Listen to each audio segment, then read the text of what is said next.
On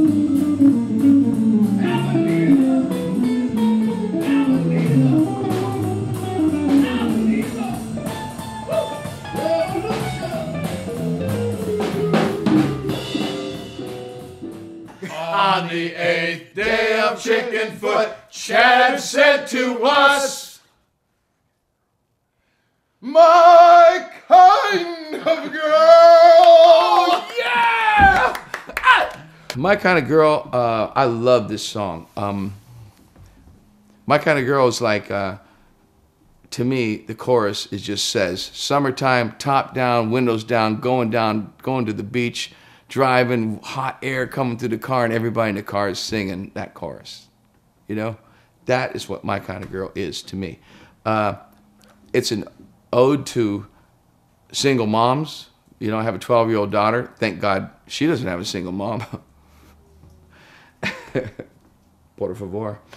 But so many of her friends are single moms, single dads, you know. I think it's such an amazing thing for, you know, a 35-year-old woman has a kid in school.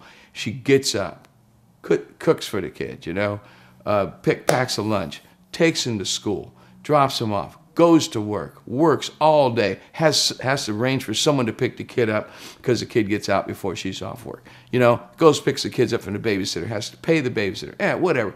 You know, go home, cook dinner, you know, PTA meetings, you know, help with the homework, you know, go to, you know, make sure the kids are showered and brush their teeth and make sure they're okay, and the kid gets sick, you know. That is a gig, brother. That is worth giving that woman a song, as far as I'm concerned.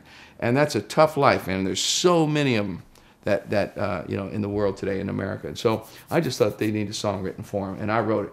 And well, we wrote it, but you know, that lyric was what I really wanted to say. And everybody was a little nervous about it. You know, Joe's going, "Oh man, it sounds so much like a hit. It sounds so commercial." I'm going, yeah, imagine that if we had a hit. Then we'd really be famous.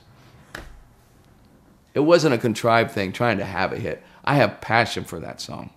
I see it every day, and I love that woman, you know, and I respect her. For me, I think My Kind of Girl is just it has a great riff to it, a great chorus to it. It's got some of the best background vocals, I think, on the album. Sammy and I came in when he did the vocals, and we just experimented with a lot of background stuff. And when we were finished, it came out like this big, huge fanfare of backgrounds in the choruses, where we actually had to kind of back some of it off, a little bit of it off. But I love the backgrounds in this song. I think Joe was the one who was most concerned as far as this song sounding maybe a little too commercial. I think he even mentioned that to Sammy. "Sammy, do you think this song is maybe a little too commercial?" But the thing is, nothing was done consciously to try to make it a commercial sounding song or a pop sounding song. That was just the way that it came out. And I think it's great because as with everything else on the new album, there's a lot of variety. It takes this album takes you there's a whole different spectrum, takes you many different places.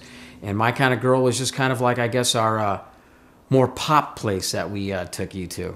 But nothing consciously. It's just the way it turned out. My Kind of Girl, Joe Satriani's favorite song. He championed that song. He's like, "I'm telling you, you guys, this is going to be a hit. I've been trying to do this instrumentally for years, and I just can't." Joe really doesn't feel that way at all. Joe is afraid of this song. I think he's come, though, now. I think he's come to embrace it. Embrace its beauty and what it represents and how musical it is. But what scares Joe, who's made a career, he will tell you, at a career of trying to be obscure, I think. And or I don't know. Joe does not want to be popular, but Joe's, you know, somehow he's got his thing that he does, and everyone loves him. And he's very obviously respected guitar player, but in a commercial rock song world with singing, it's not really Joe's thing. It's probably one of our more, you know, pop is not bad. Pop is just half of popular. and there's nothing wrong with being popular, Joe. So Sam's like, fine, Joe. When that song becomes a big hit, and you know you got your butler bringing your cereal, and the alphabet spells out "my kind of girl" with $2 on the other end, you can call me and thank me. I don't know. I mean, whatever happens, it happens. But we are going to make a video for that song, and that's about as poppy, if you understand that sense of the word, commercial, as Chickenfoot gets right now. That was another one of those QuickTime movie songs. But when I wrote it, I just had the main riff, which is sort of like the verse and the opening riff, and then the chorus, and had that funny little harmonic kind of a thing. But Mike and I eventually kind of worked that thing out in the studio. We didn't know exactly what we wanted to do, and then we asked Chad to go crazy in the middle of it, so we created those breaks in the studio. I think we wrote the bridge right there in the studio as well.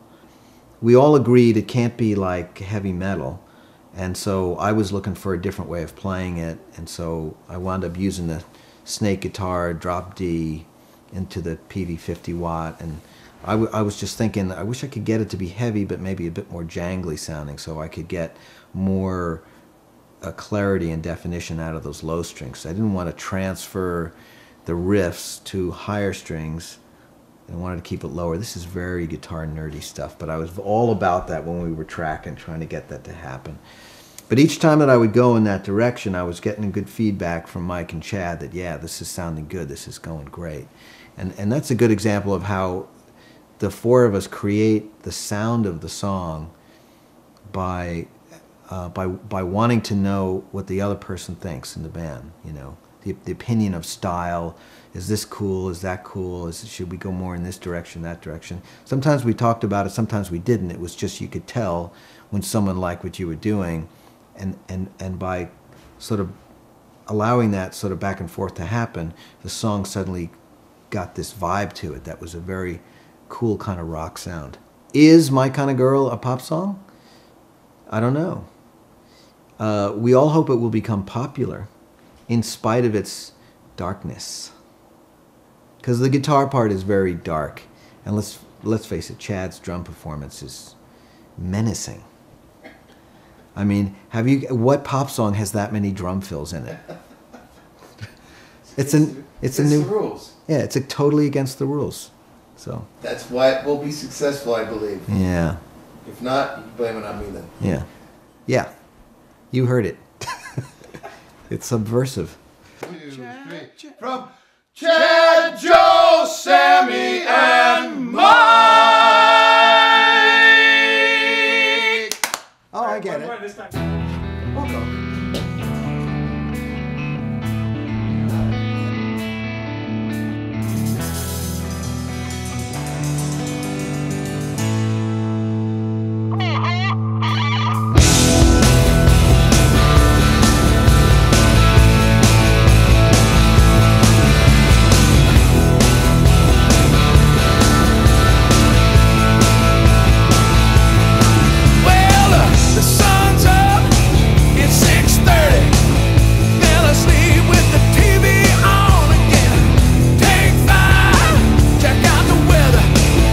Monday morning for